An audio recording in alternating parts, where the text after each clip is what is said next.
Amen. Each of us has a different way of learning, and if we were to ever swap roles, like you were here and I were there, I'm sure we all have a different style of teaching. So people make comments about the different teachers and their style of teaching, and we have visual learners and all these different types of things, and I think there's some truth in that. I think I've only got a few classes left, so it's a bit late now, but I'm beginning to get clued up that some people struggle with my teaching style. So I should have realised this quite a while ago, because I've been doing this for some time. But not everybody's so forthright in their comments about what I do, how I do it. So I've realised that one of the big things that people struggle with is my board work. Not just because it gets busy, but it's worse than that. Is because what I will do is, and you've seen me do it over the last week since I've been here, perhaps more than other times, because this class has been particularly forthcoming in your responses. If someone comes up with a theory or an idea, a question I ask, I actually draw it out for them, so that I understand what they're saying, so they can see what they're saying. And I do that for a number of reasons. First of all, that I have clarity in what they're talking about, hopefully that you see what they're doing, and also that they themselves see what they're doing, because often people have this nebulous idea about what they believe until you actually ask them to explain it. And it's easy to explain things in flowery words until you're forced to put it on a board, and then people begin to back out and say, actually, I don't know what I'm saying. So I try to tease that out of people. As soon as you start putting things on a board and you start seeing things visually, because most of our sensory receptors, we're visual people, even though you might have a different style of learning, most of the information that we get is visual, and it has such an overriding impact upon us. It has its pros and cons. So board work is really powerful, not only because it's freestyle, but because it is visual. The problem is, every time I put something on the board, it hits your eyes, goes into your brains, and it kind of does something there, some mystical, magical thing, and it gets lodged there, whether it's right or whether it's wrong. Which is okay, but I can tend to keep things on the board for too long. And when I do that, people aren't sure what's right and what's wrong. So I have been listening. Okay, probably a bit too late now. So what I'm going to try to do in the future, I'm going to either try to use two boards, which might not work well, or at least split the board with a big divider and say, this is work in progress, and this is the conclusion of what we're coming to. The problem with doing that, it's not that I've just worked it out, because I was aware of this problem before. Part of the other problem is I'm really cautious about not imposing my thoughts, my ideas upon you, at least prematurely. And often, even at the conclusion, I prefer us all to come to a position together, because I can change my position, be forced to change it in a class. So I'm coming to a class with an idea of what I want to portray, and I could be shown that I'm wrong. So I'm always reticent to give my ideas too quickly, and sometimes even by the time we've come to the end of a class, we might not come to a conclusion. So that's another problem that we have. So I am listening to people's concerns, even though not everybody tells me. So I'm going to try and adjust it, at least in the future, maybe even while we're still here. Okay, so having said that, I know we're doing 144,000. I've given you a handout. So this is kind of a respite from our study. So we just want to take, I don't know how long it will take to get through this, maybe 20 minutes, maybe the whole class, I'm not sure. So I've just pulled out a chapter from the Spirit of Prophecy. It's from First Selected Messages. This is page 206. It's called The Firm Foundation of Our Faith. So this is just a nice devotional reading for an Adventist. The reason why I want to do this, as I say, a bit of a respite from our study. If we were to read this, how would we approach it? How would you approach this reading? What would you do with it? What would it mean to you if you were to read this? So the reason why I'm asking, first of all, it's just an exercise in reading. So it's just on that base, just at that level. Just want to see how we would approach this passage. For those of us who were in class, you'll remember a few days ago,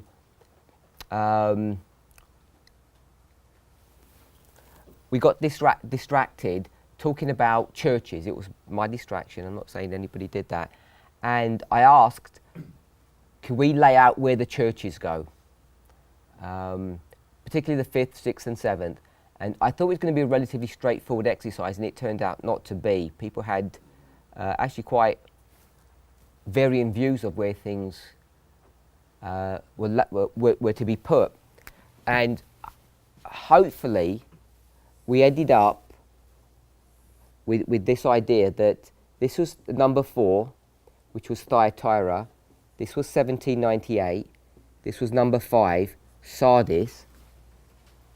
And within Sardis there were a few who had not defiled their garments. And then Philadelphia looked something like this, and Laodicea looked something like that. So this would be number 7 and number 6. This was 1844, and this was 1850. So that's the conclusion that we came to.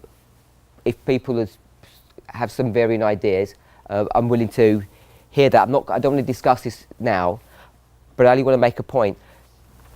So there was a structure that was laid out there, and when I say we're very good at this, I'm not saying we're experts because we get it right, but what I mean is that we're very good. Every time we read something, we always want to place it on a line.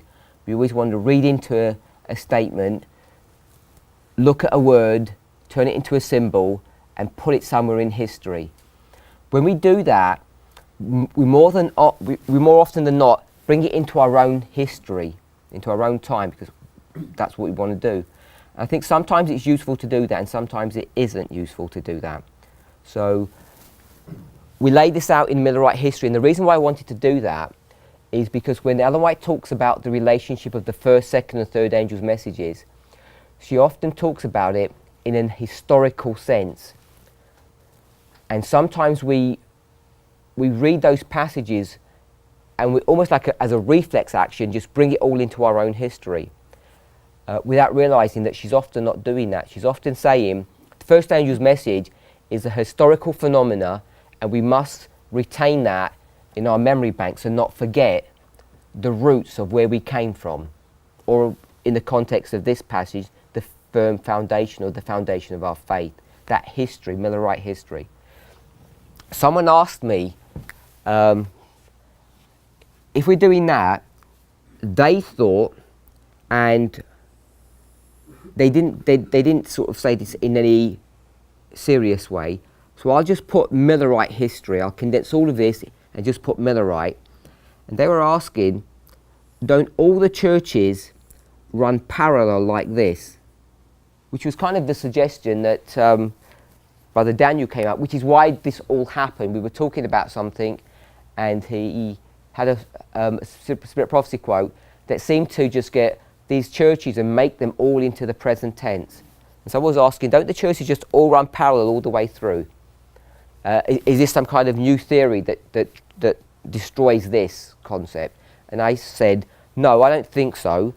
They're just trying to teach different ideas, different truths.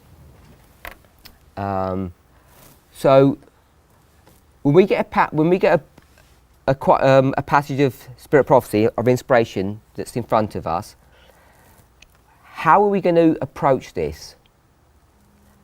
So more often than not, as I say, we want to make some kind of prophetic application and bring it into our own line. So we're going to see if that's possible, or if it's not possible, or what we can learn from this passage. So that's what we're doing, just to see how we can get, essentially what I'm doing is like getting a random passage like this, say this is that passage, and can we put it into some kind of structure? So if I were just to do this, this would have been like Sardis, Philadelphia and Laodicea, and not only those three, it would have been all four. Hopefully, even if you don't know how to do it, you're comfortable that this fourth church, Thyatira, is the 1260 years. If you're okay with that. You will have heard, again, even if you don't fully understand it, that if this was the 1260, 1798, 538, if I go to 1863, we do 1863 to 1989, and we make that 126. Everybody has heard that. Maybe not everybody understands what we're doing there, but I think most of us would. And we're saying there's a direct relationship between these two. This is a tenth of the 1260, because we want to make a point. So as soon as you do that, then you're saying we're in the history of Thyatira. Thyatira comes into that history, if you're okay with that. What is this history here from 538 to 1798? We have discussed this already, so I'm just going to put it with this symbol of a crown. So if I did that, does everybody know what I'm doing? Who doesn't? So what we're saying is that if this is the history of the papacy is going to take down, we normally call them horns, 3 horns, and then it will rule supremely, it will rule the world. So that crown is a symbol that it's a king ruling the world. And we can do the same thing with pagan Rome. So takes down 3, rules the world. And if we're going to use that concept for Thyatira, or the 1260 I should say, in this one, we're not saying it's taken down 3 territories and then it's ruling supremely. What we are saying is we're taking the characteristics of the 1260, because this 1260 has, in this context, 2 characteristics. One of them is rulership. Are you okay with that, Sister Tamina? Because you had your hand up. Yeah, that's rulership. Another one is, let me put captivity. Are we okay with captivity? Or scattering, if you prefer that phrase, because this is the second half of the 2520. We're going into captivity, we're being punished. Why are we being punished? What church are we? Thyatira. And the church that comes before Thyatira is Pergamos. And what, in your thinking, what would be the, if you think about the history of Pergamos, the third church, the third seal, what would be the characteristic that stands out for you in that history? If I don't say the characteristic, let me ask the character. Who's the character that stands out for you when we think about Thyatira? Sorry, Pergamos. Compromise. Okay, so whom? I asked who? Constantine. Constantine. So we often go to Constantine. Constantine is a pagan king, and he's going to compromise his religious belief with the church. And as soon as he compromises, like he takes one step closer to the church is going to do what? Take one step closer to him. Now, when we say the church, we have to be careful about how we're going to mix prophecy and history, because history, that church is who? Sorry? Yes. The Catholic Church is the papacy. And we know that's not the church. But we're going to use that idea that there's going to be this compromise that's going to damage the church, the true church. And if we went to Thyatira, Revelation 2:20, we'll see that the angel of Thyatira is not a good angel. The angel of each of those churches is a symbol of whom? Leadership. It's a symbol of leadership. So the leadership of the church in the history of Thyatira are not good leaders because they're doing two things. The passage talks about Jezebel. Maybe we'll just turn there.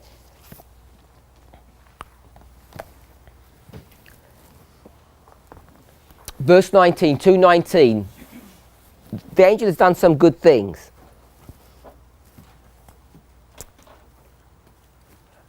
Verse 20, notwithstanding the good things, I have a few things against thee, because thou, who's the thou? The angel, not, if we're okay with that, not the church, it's the angel. The angel is suffereth or allowing that woman Jezebel, which calleth herself a prophetess, to teach and to seduce my servants, so I'd say that's the church, to commit fornication and to eat things sacrificed unto idols. So the leadership in the church, God's church, is allowing Jezebel, who is the wife of Rachel? Wife of Ahab, who has false prophets, to come and affect God's people, to destroy their faith. Who would we say that Jezebel is, Sister Alyssa? This is a Catholic church, and she's married whom? What's the name? Married Ahab. So, Brother Graham, give me a Bible verse where you can see Jezebel has married Ahab. I don't mean the Old Testament story. I don't mean that one, that's obvious. Revelation 13.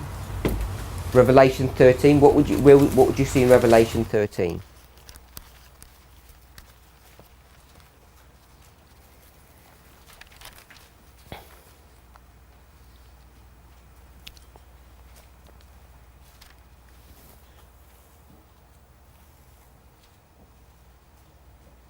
If you can't see the verse, just tell me maybe so. It's not the one I was thinking. Okay.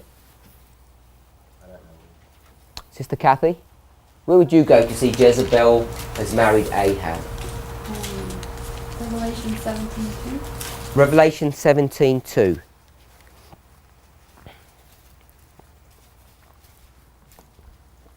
Does that work for you, Brother Graham? Yeah?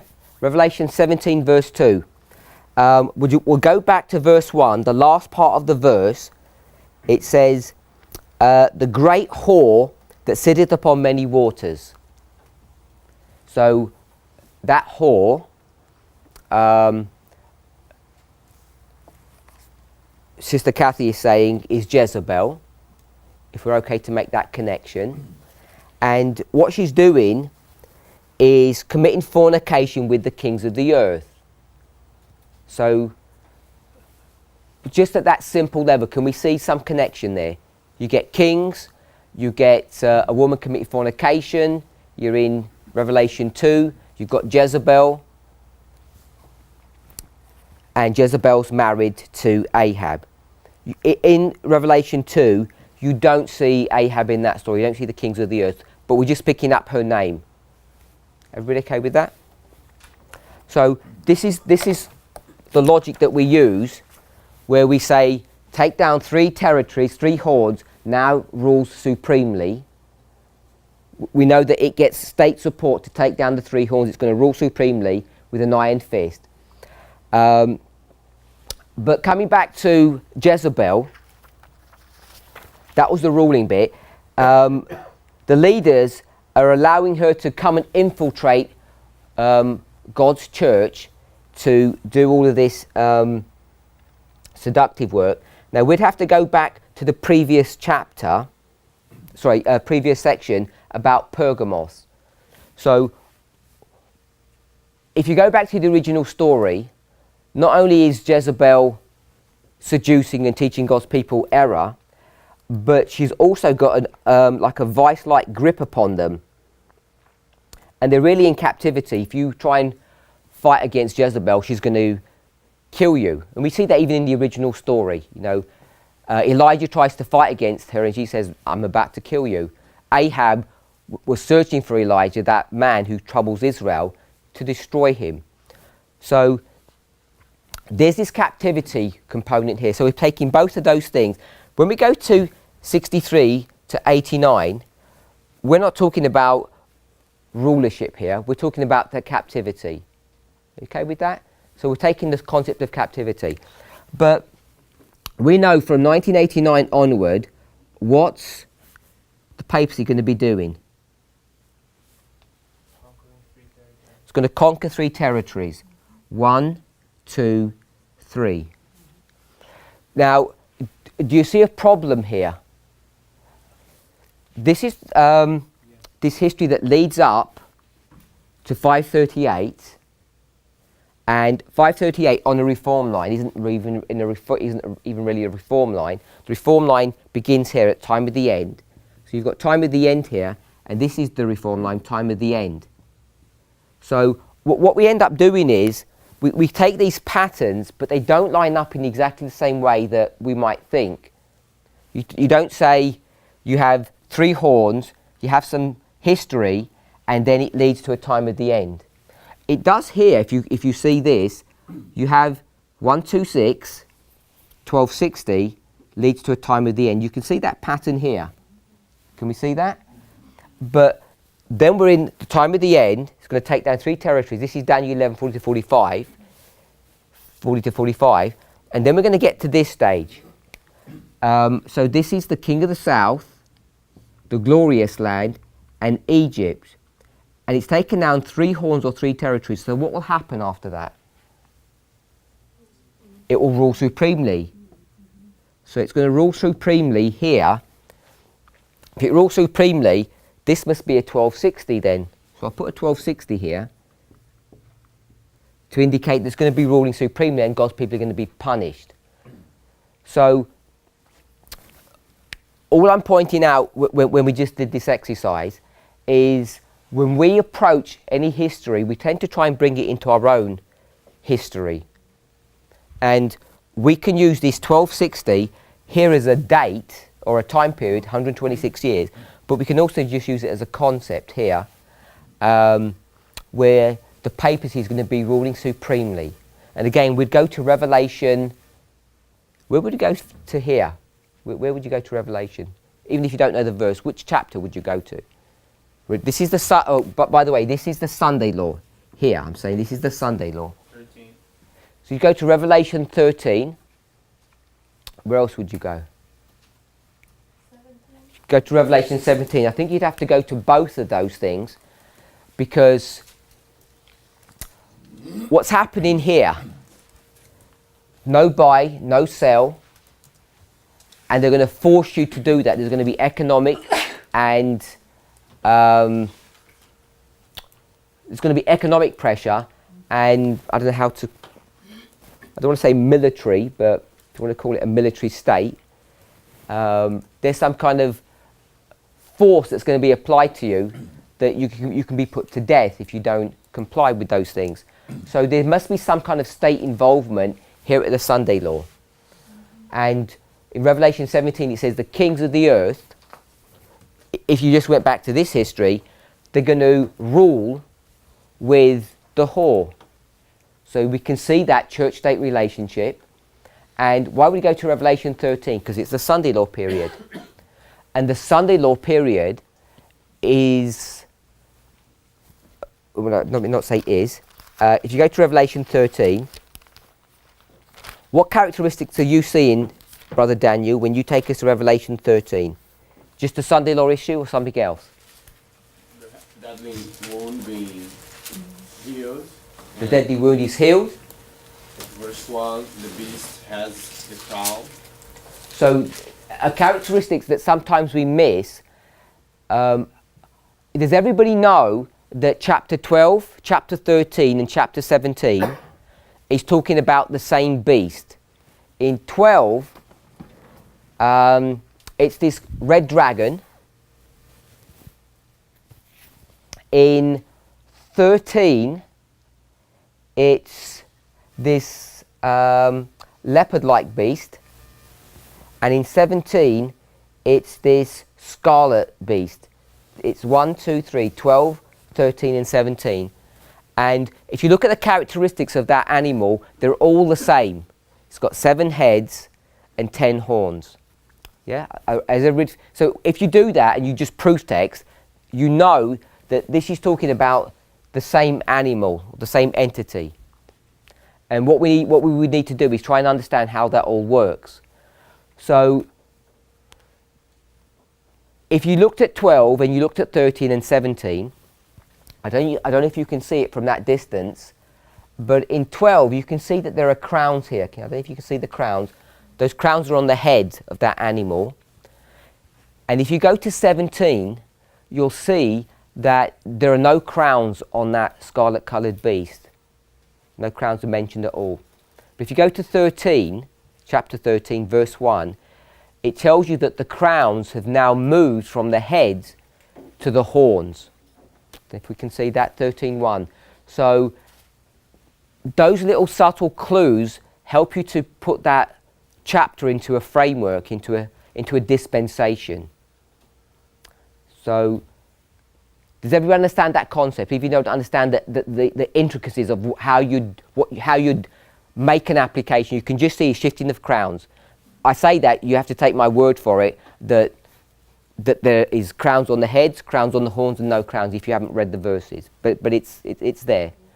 So if you just go to Revelation 13, Revelation 17, and you see what those 10 horns are, those 10 horns are 10 kings.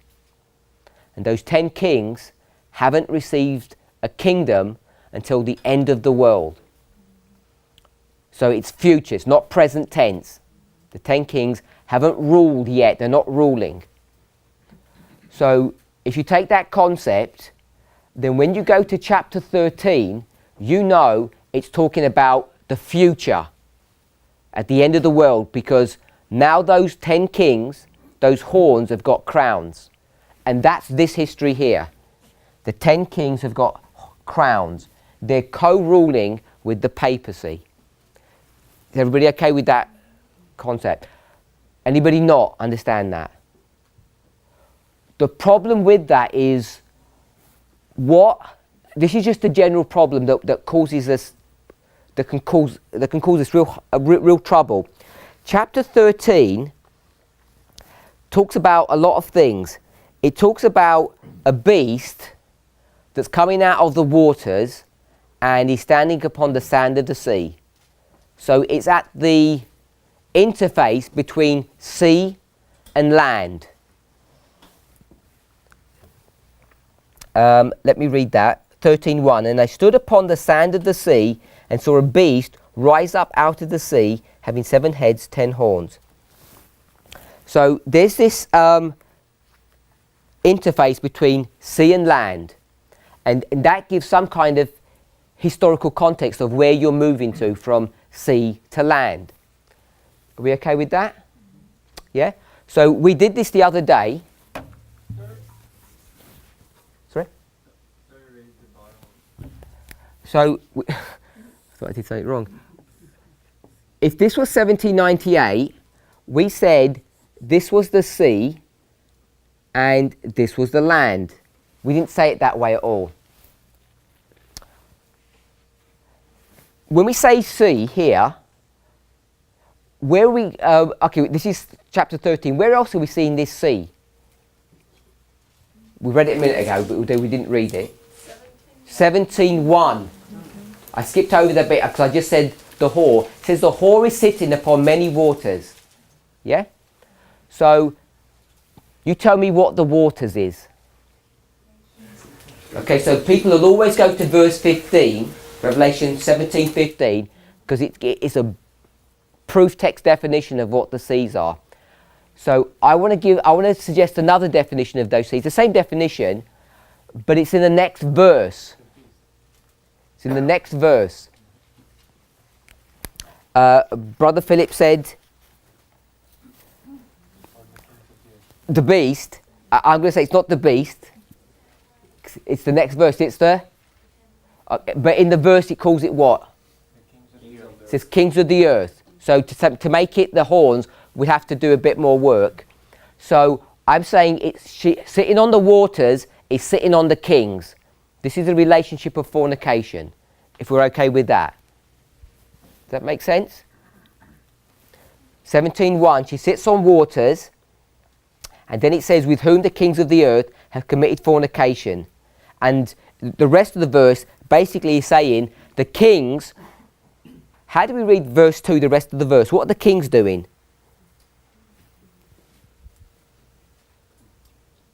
Making people drink. What key word did you just pick up there? Okay, they're making people do it, but what are they doing? What does that mean? They've already committed fornication. Okay, they've done that, and what are they doing? Making the inhabitants drink. What does that mean? Forcing. Forcing. That's what I wanted to pick up. The word making is forcing. The kings of the earth have done things voluntarily because they like that kind of behavior, but they're forcing the people to do something. Did we read that concept in Revelation 2:20? The angel of ladies of Thyatira is doing what? She's allowing Jezebel to teach and seduce.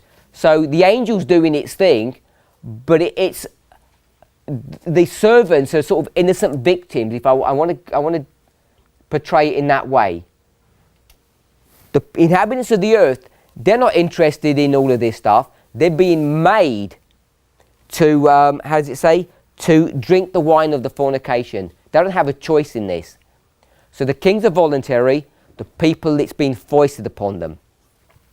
So I'm saying that the waters are the kings. Then if you go to verse 3, then it says, carried away in the spirit in the wilderness, and I saw a woman sit upon a scarlet-coloured beast. So if we were just a proof text, waters equals what?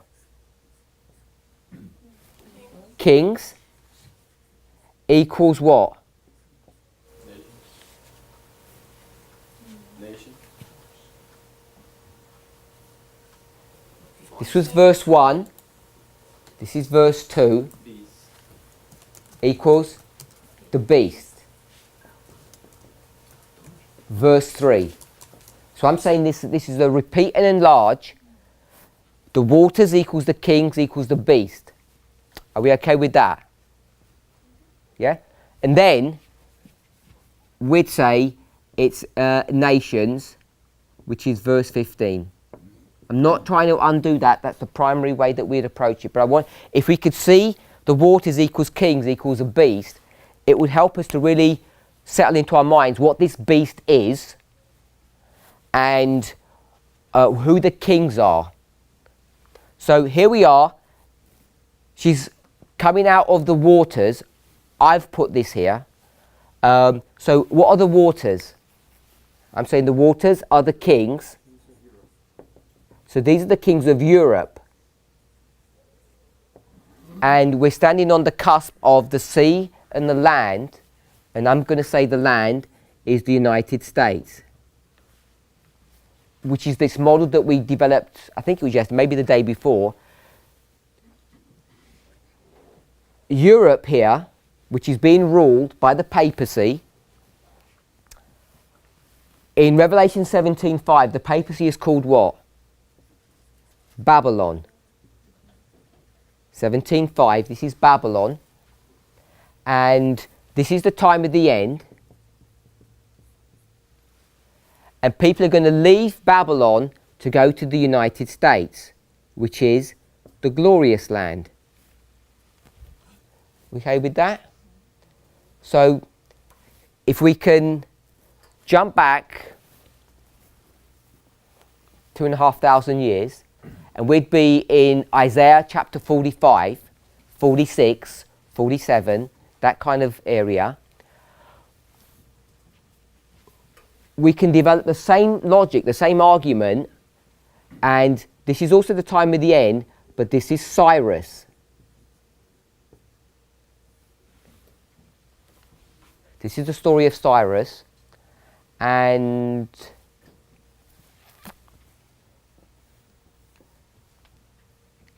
Sister Alyssa, what year are we in?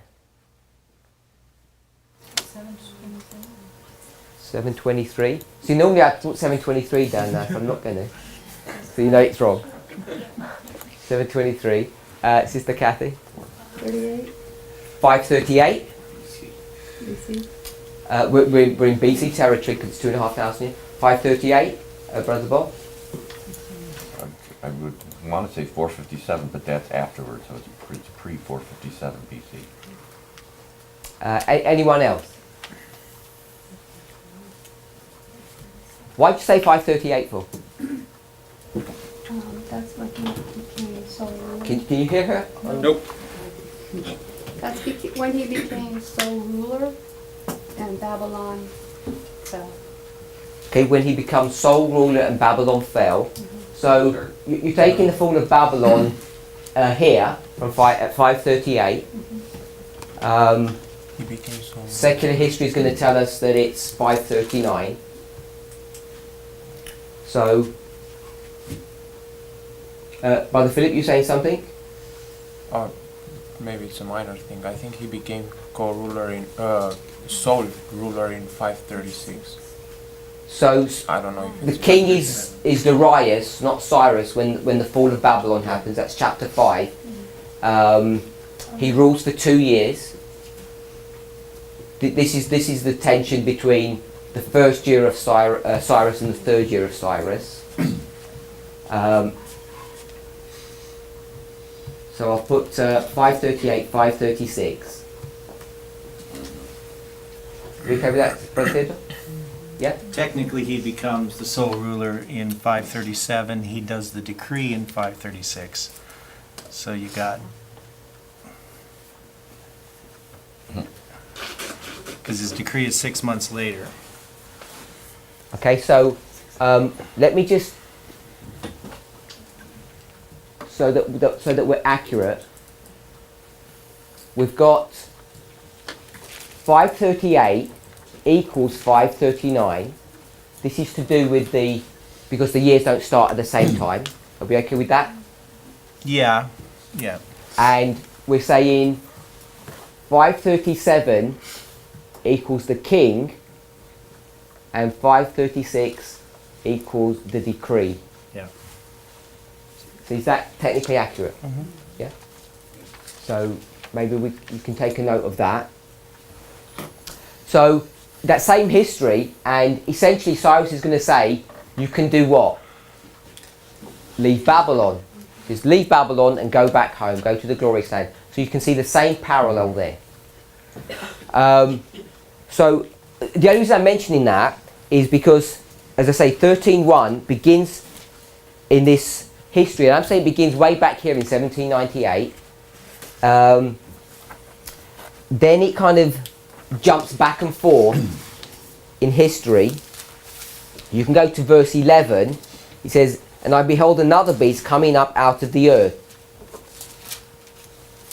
So, where are you now in verse 11? 13:11, Revelation 13:11.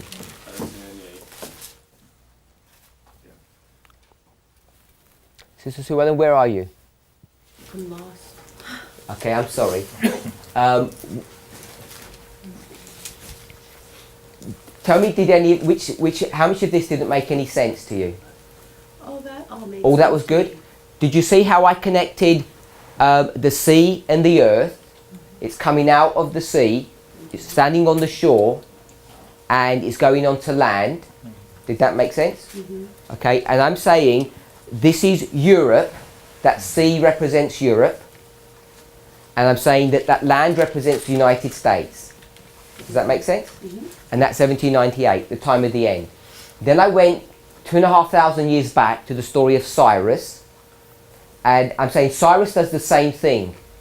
Cyrus is the first of 3 kings, Cyrus, Darius, Artaxerxes, who are going to give these decrees.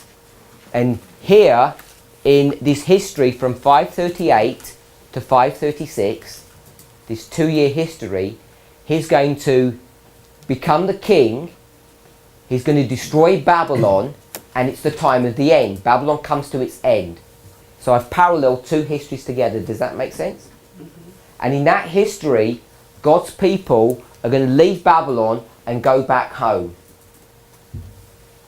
So was all that little bit okay? Okay? That's where the 538 equals the 539. And Yes.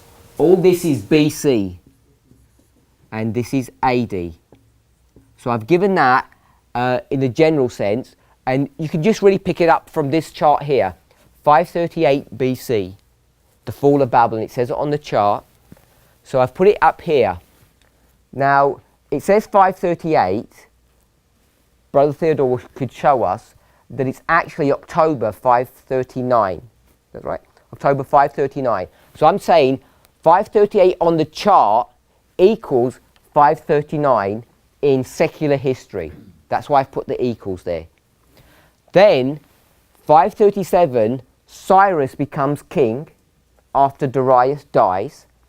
And a few months later, Brother Theodore said 6 months later, in 536, he writes the first decree, the first message. You have the first message, then the second message, then the third message. So all of that we can just collapse into a singular event, which we call the time of the end, and that's why I've put Cyrus here. God's people are captive in Babylon, and they're going to go home to the glorious land. Does that make sense? Okay, so I came back to Revelation 13, and I'm saying Revelation 13, the whole theme of that is the Sunday law, from the beginning to the end. And the thing we're picking up is those crowns on the horns.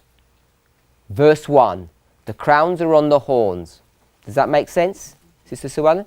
Yeah? But the problem is, if we're going to say that 13.1 is 1798 here, those crowns are not on the horns in 1798. It's historically inaccurate to say that. Does that make sense? Because the kings were ruling here, and they've ditched Jezebel or the papacy by the time you come to 1798. There are no kings ruling with her. For the kings to rule with her, this is this history here at the end of the world. Much, much further along down the way.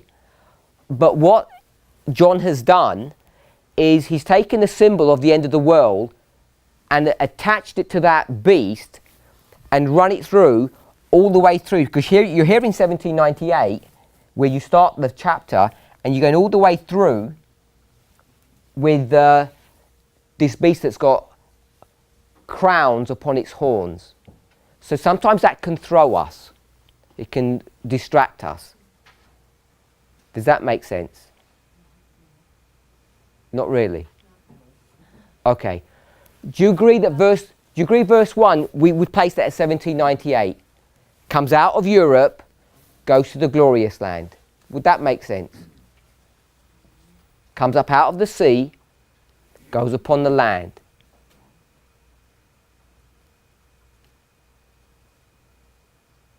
Yeah? So I'm saying that's 1798. And the beast has already got crowns upon its head. But in 1798, there are no kings ruling with the papacy.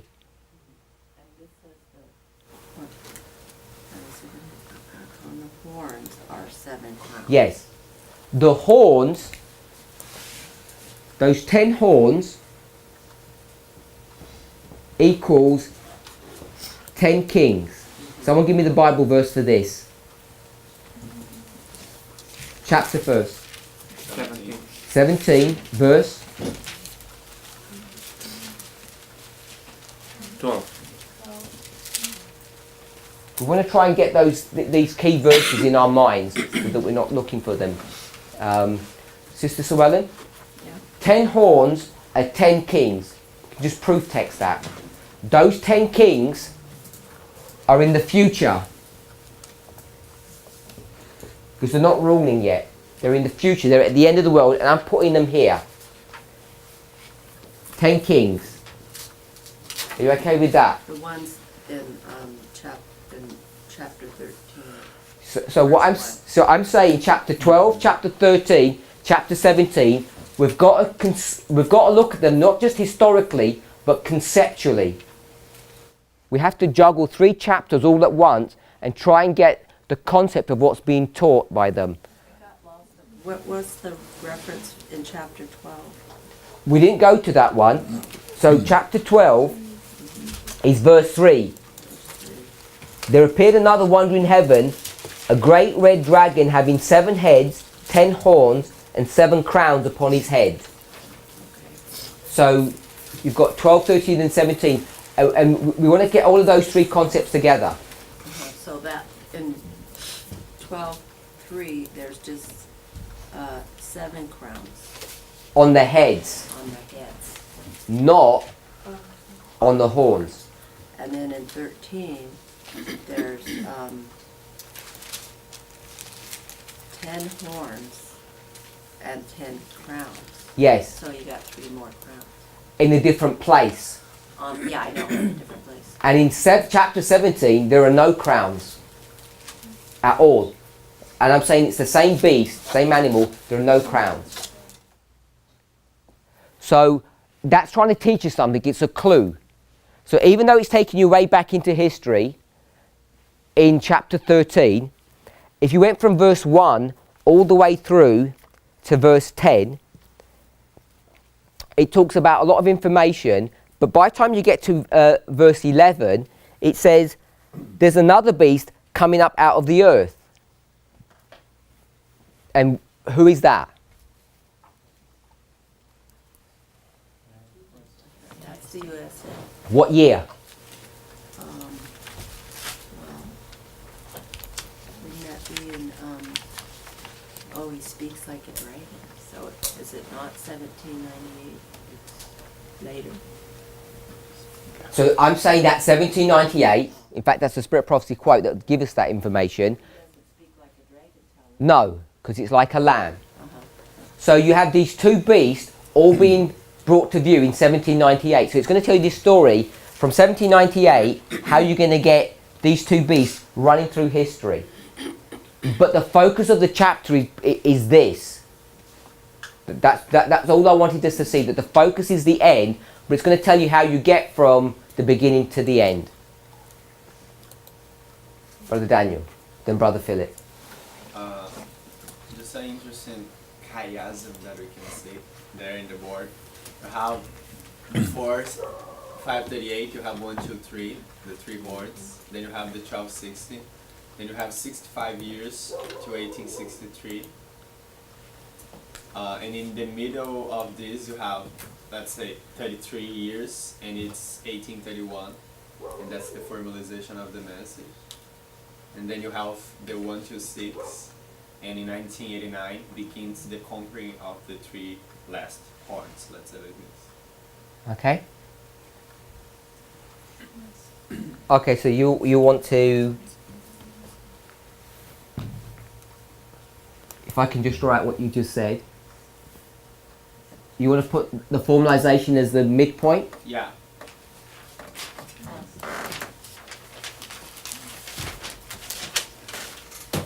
One, 2, 3, 1260, 1, 2, 6, 1, 2, 3.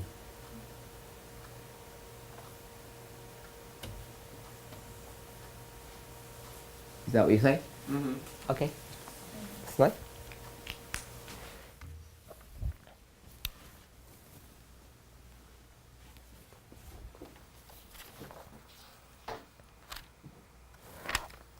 The reason why I mentioned all of this, it's taken a bit longer than I thought, is when we read, we want to try and understand the context of how we take a symbol, like the 1260, how we always want to bring it into a framework and then bring it to the end of the world. We have a habit of doing that, and rightly so. So we'll let questions. Yeah. When it says he's standing on the sand of the sea, he's not even in 1798, correct? Yeah, he's not just even looking through history going forward. Yes. Okay.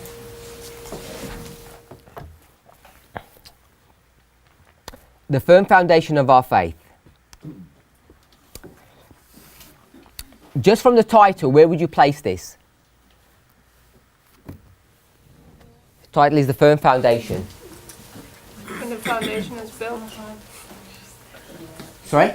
When the foundation is done being built. When the foundation is complete. Is that what you're saying? Yeah.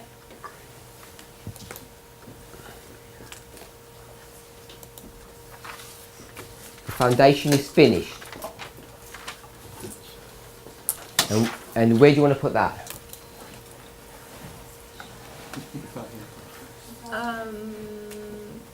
I guess depends on what fractal you look in, or I mean, could be. I want to know how you approach this problem.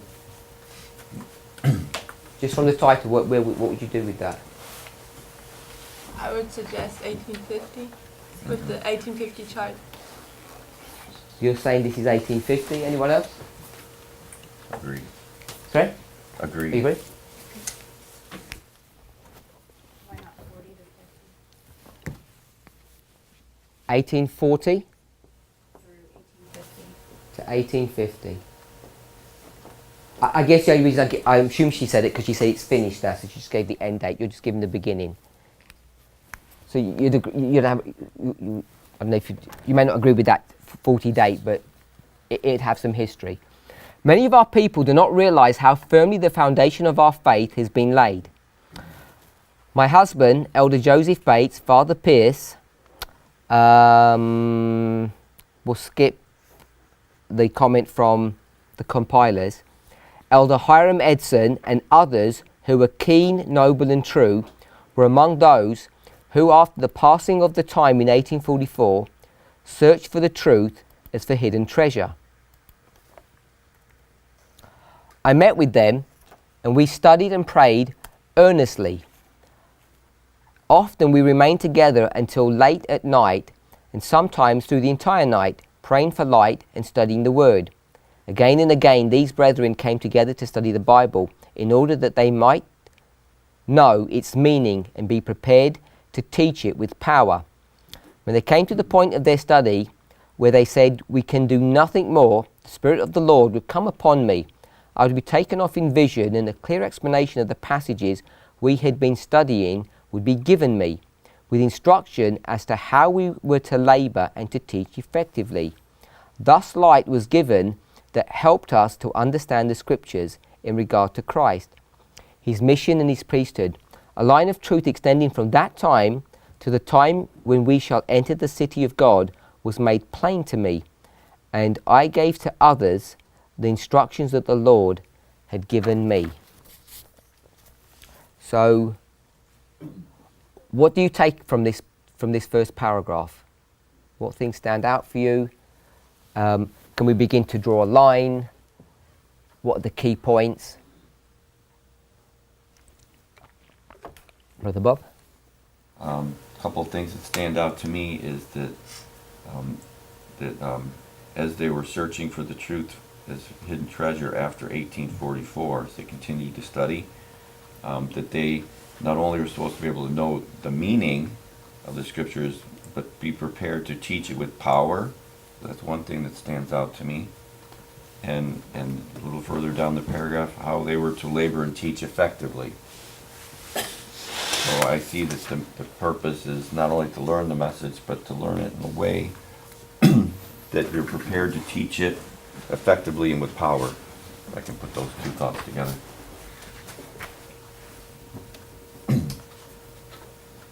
So going back to the beginning, many of our people do not realise how firmly the foundation of our faith has been laid. Then she lists some people who were there when that was happening. After the note from the compilers, these people were keen, noble and true. They were among those who, after the passing of the time in 1844, searched for the truth as for hidden treasure. So, picking up a Bible passage, search the truth as for hidden treasure. And this is after 1844.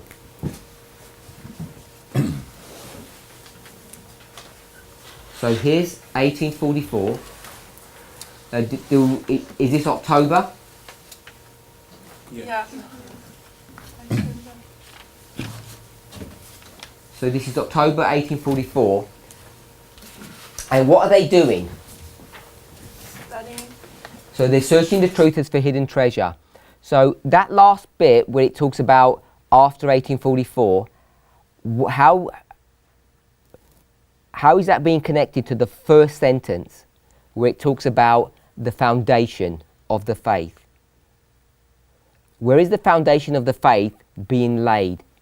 Many of our people do not realize how firmly the foundation of our faith has been laid. What foundation is that? When is that? Sister Bronwyn? Previous to, she's talking about was laid, so it's previous to wherever she's saying. So you tell me where to put it on this line. Before 44. Pre-44? So you're saying the foundation is here? Probably wrong, but it sounds like that. And why are you saying that? From where are you picking that up? Because there was a passing of time, and she says our people don't realize how firmly this foundation has been laid, and it looks like they're looking for an additional truth on what had already been laid. That's what it sounds like to me. Okay, so you've got the already has been laid. Mm-hmm. That's the first sentence. Has been laid. Already been laid. How are you making that pre-October? I should have actually just cut out that bit in the middle. It's not really necessary. The first bit, and then it says we're among those after passing this time. How are you making the foundation pre-October? How are you reading that part of the paragraph?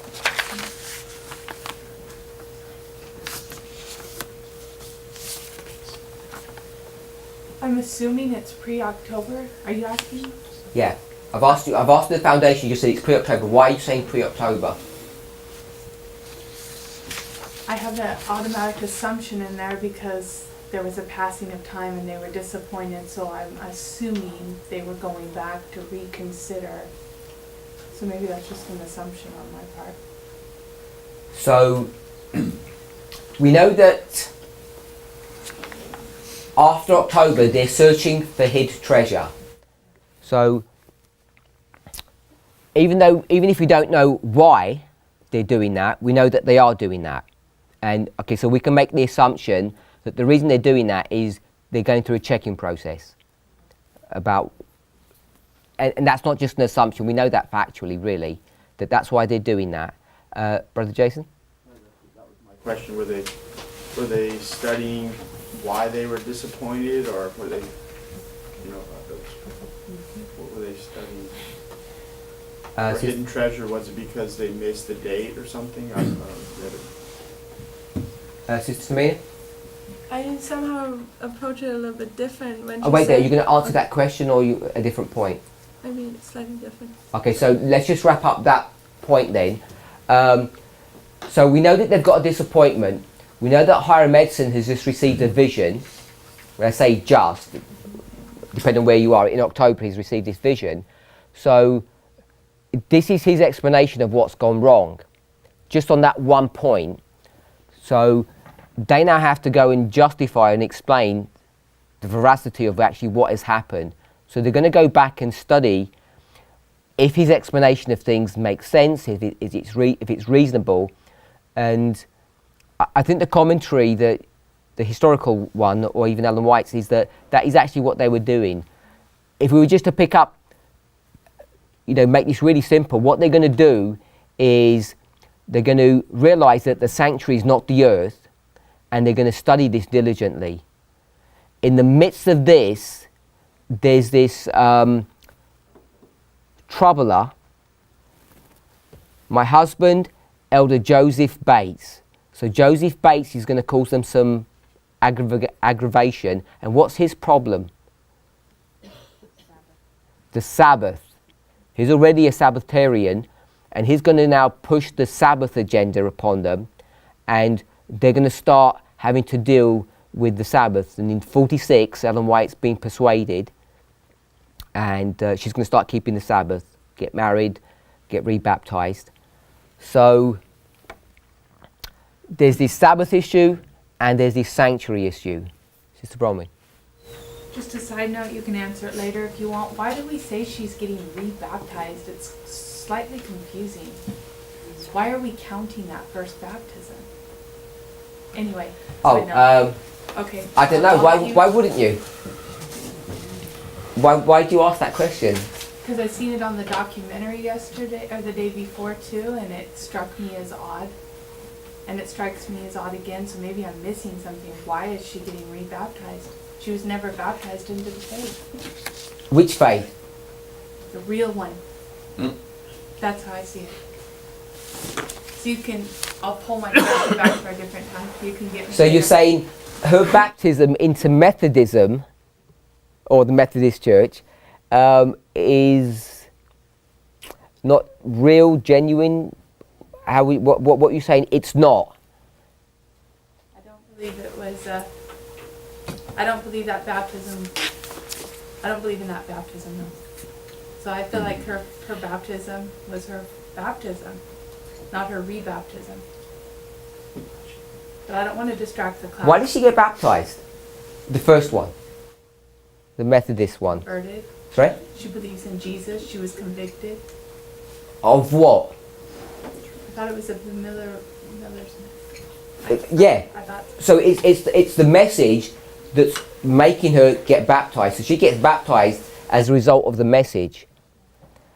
And who are these Methodists? They're a conglomeration of, different beliefs. Who would we call them? Sardis. Wouldn't we call them Sardis? Oh, so you're allowing her to be dead and it's acceptable? I wasn't going to make the symbology that she's dead, but just the fact that this is God's church. And what's Miller's position on sectarianism for the vast majority of the Millerite movement? Sorry? He won't do that. No. He's got a policy that he will not divide Protestantism. He says this message stands independent of all the sects. He didn't want to create his own movement, his own church. It was never his intention. So everyone who's going to be baptized under the first angel's message, the only option for them to be baptized is to get baptized in their own church. So when Fitch is baptizing in 44, what's he baptizing you into? Sorry? A sect. So what would you call that sect? The Millerite movement.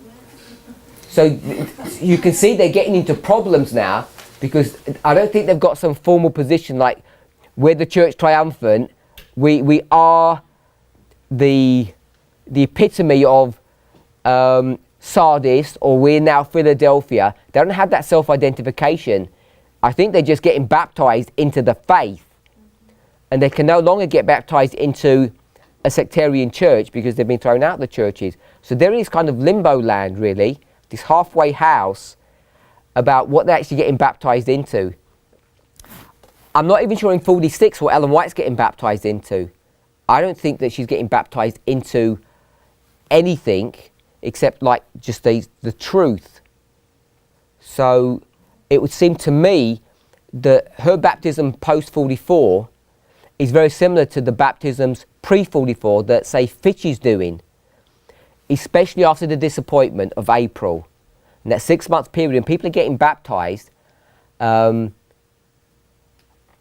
I think probably for the first time, because I don't think people are getting rebaptized in that history, they're just getting baptized into the faith, into this nebulous idea of theology, if you like. They don't have a recognition, I don't think, that they're getting baptized into the Millerite movement. They've not formalized that concept. But the people before, Ellen White as an example, who gets baptized because of the conviction, fear God, give him glory, for the hour of his judgment has come, She's doing this all based upon the message. She doesn't have an option except to get baptized in her own church. It's not like she says, well, I'm just a Methodist and I think I want to find God. This is all in response to the first angel. So I guess I have trouble to sort of trash her first baptism and say this is not a rebaptism, because this is a refinement of her understanding, and it's so significant because it's the third angel that I think she's getting baptized into, that truth, that it's so important that she wants to really do this, because she realizes she's been breaking God's commandment all this time before. And I think we could make that argument that as Adventists we've been breaking God's commandment, which is the fourth commandment. And Adventists are going to kick back and say, we're Sabbath keepers, we haven't been destroying the Sabbath commandment all these years, so we don't need to get rebaptized. And our argument is, perhaps, that when we say you've been trashing the Sabbath, it's not that you don't keep the seventh-day Sabbath, because what is the Sabbath? It's not only that weekly seventh-day Sabbath, but there are other Sabbaths, aren't there? There's the land Sabbaths, there's Revelation 13 Sabbath, the Sabbath at the end of the world, that prophetic one. We're trashing both of those. We don't believe anything about the Sunday law, and we've rejected the 25-20, which is the Sabbath. It's not a coincidence it's called 7 times, or the 7, connected to the Sabbath, connected to the 7-year cycle. There's all of that. And how do we reject the Sunday law? Because all Adventists say they believe in the Sunday law. Sunday law is a Sabbath issue. How did they reject that? So I'm going to say time.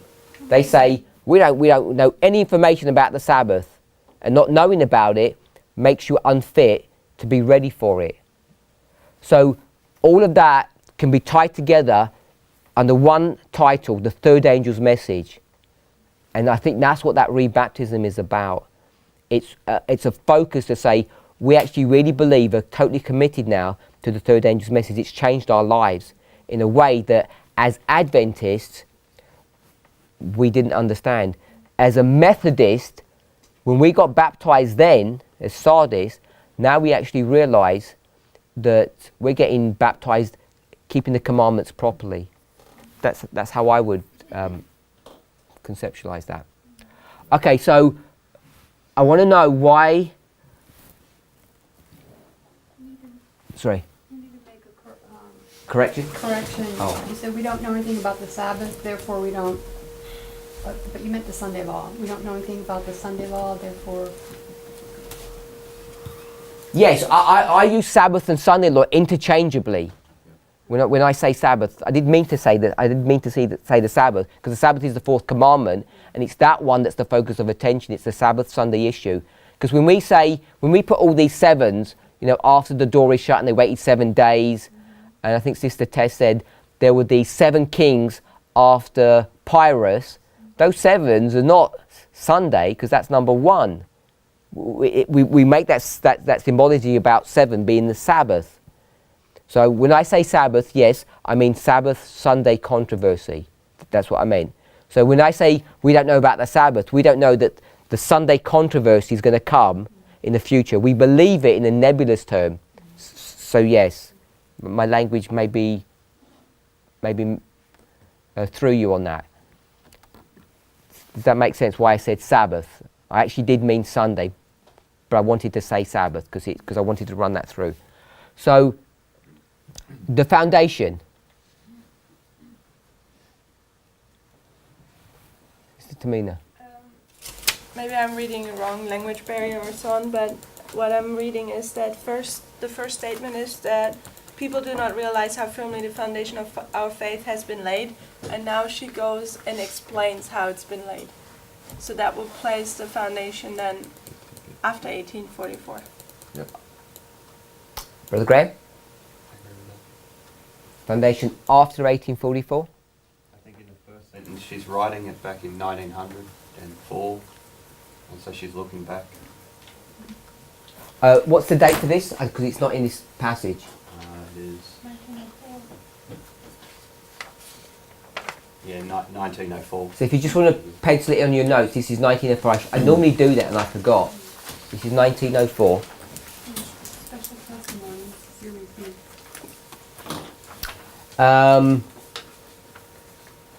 Sister Bromley, Yes, they're moving it post 1844. I think that's important that we look when it was written, because sometimes you see 1844, you figure that's right the time frame, so it makes a difference.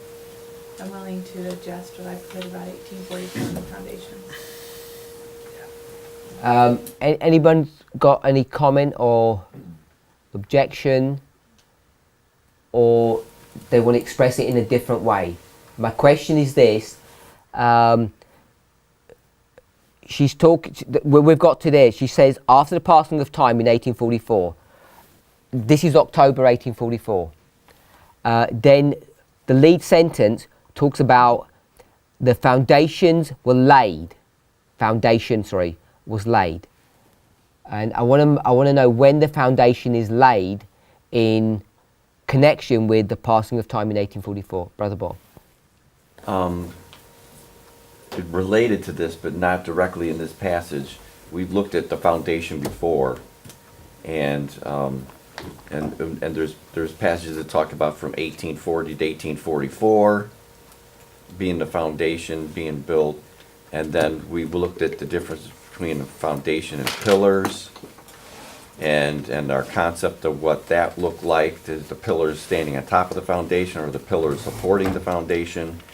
And if you put that all together, it does seem to fit that by 1850 the foundation is completely. So the laid. problem I have with what you've just said Yeah. is that you've taken multiple Spirit of Prophecy quotes and kind of just said they're all equal and laid them together, and you can get unstuck if you do that. So that's why I'm asking the question: how do we read this? Because if you do that, you end up bringing pre-information onto this, and you can get directed into with a wrong thought or wrong idea. You may end up coming with the right conclusion, but I think it's really helpful just to read contextually how she's doing this in this passage, because in another place, talking about pillars, you mentioned pillars. She'll explain pillars in a different way, not always in the same way. And you might think, well, I've got this beautiful model about pillars, and you get this other Spirit of Prophecy quote, and it would just trash what you're doing, because it's looking at it in a different perspective. Brother Philip. I think what Brother Bob was saying was about, I think she has a quote where she talks about the truth we receive in 1841, 42 and 43, and she says they are the rock of ages, and she's been standing on those truths. I don't know if she says the word foundation there, but for sure she says the rock of ages. And we know in the Millerite Reform line we place the foundation from 1840 to 1842, I think, or anyway, before 1844. So I think both approaches are true, and what I want to add is they did both. They did two things in this period. One is they re-studied and reconfirmed the Millerite doctrine, and two, they added the third angel's message to it as an explanation to the disappointment. So you could say, I try to envisage it the following way. What has been done pre-1844 is also a foundation of this foundation, kind of. It's like this one is also, because this one adds to that. I'm going to stop you, because I'm going to be really rude. I'm not really interested in what you think. What I am interested in how you read. All I'm asking is, how do you read what this statement says? Not what your understanding of history is, or bringing another SoP quote into this. What is Ellen White trying to teach us here? Because if we add our own information on, then when we make an application, it becomes difficult and sometimes confusing. Yeah, she's clearly referring to post 1844. Okay, so you can read that really clearly. Yes, clearly. Because I think we all know, and that's why I wanted us to read this, because I already know we all have this idea that the foundations were laid pre-October 1844. We're coming into this reading knowing that. And the inclination is to read into her sentences pre-1844. But is that what she's saying? And that's how I want us to know how we read that introductory thought. Are we going to massage her words to make something fit? Because we know that we put a foundation before. That's all I want us to do. And people get nervous because they say, well, does that mean we didn't have a foundation pre-October? And I'm not trying to make that point. I just want to know what Ellen White is saying. So, yes, we know that. We could go to another spirit proscope to demonstrate that, and you've given us the one. I agree with you. I don't think it says foundation in that passage. It says the Rock of Ages, and she gives those dates, and we therefore develop that. Anyone else that had their hand up? No? So is everybody okay that the foundation of her faith, the lead sentence, she's going to tell you the foundation is finished, and then she's going to explain how and when that was done, how and when the foundation was laid. She mentions a number of people, and then it says, she says there were others, they were among those who after the passing of the time in 1844 searched for the truth as for hidden treasure. So, do you have your hand up? Sorry? Can I make an application? In a second. No, not an application. No, too early. I want to get a bit. I want to make some other observations before we make an application. When are the foundations beginning to be laid in the way she's writing this? Okay, they're after, so they begin to be here. So I'm going to take foundation out of here and put it here. We'll cheat now. Okay, so this is cheating. Where would it end? Who said 63? Oh, okay, 63. Why 63?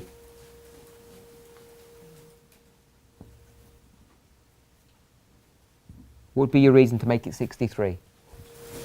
Some of the studies you've done. Oh, that's explained me. My fault. The chart, the rejection of truths that they had previously agreed to. Okay. No, I was just going to put my name on there, but Sister Brittany. Oh, Brother Jason, sorry.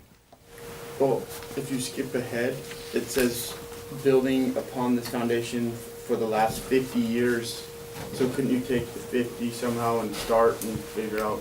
Okay, so we'll do that then. That's why we need the date, and it was my slip up because I did this too quickly this morning. So we'll do 1904, 50 years, and we're going to get to 1854.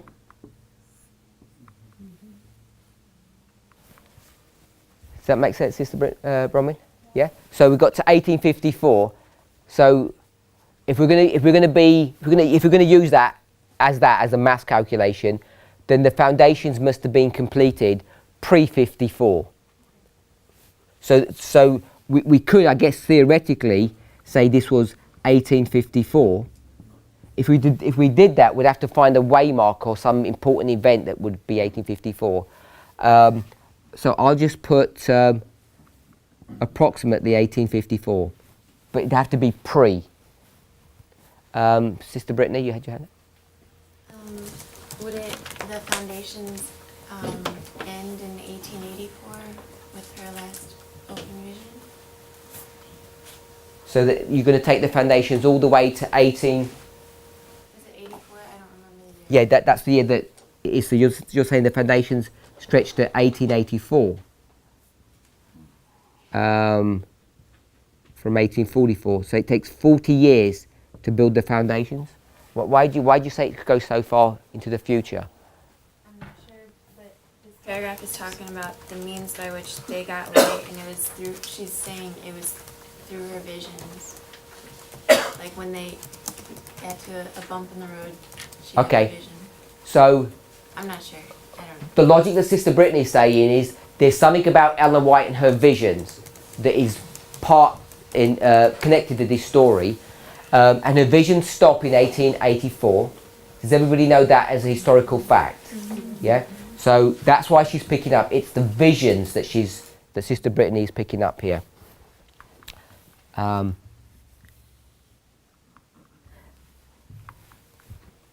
Sister Rachel. During that time where she has the visions to clarify, she can't understand the truths they're studying, but You jump in ahead to even to the next paragraph, which I don't want to do. okay. I'm going to try and stick in this paragraph, because if we do that, we'll lose a lot of information. The first sentence, the one that we've got to, after the passing of time. Anybody want to comment about that? After the passing of time. Brother Clayton, what does that mean to you? The passing of time. At the end of that time prophecy that we spoke about yesterday morning, correct? Yeah. So how is she using this passing of time? That's just the time prophecy is finished. Correct. Yeah? Yes. So here there's time. So she could legitimately say, after time has finished, passing of time, after time is finished, so she'd say there's no more time. When she says no more time, what does she mean? In this context, the passing of time. What does she mean if there's no more time? She didn't say that no more time, I'm saying that. What does that mean? Brother Larry? Prophetic periods have ended. Good.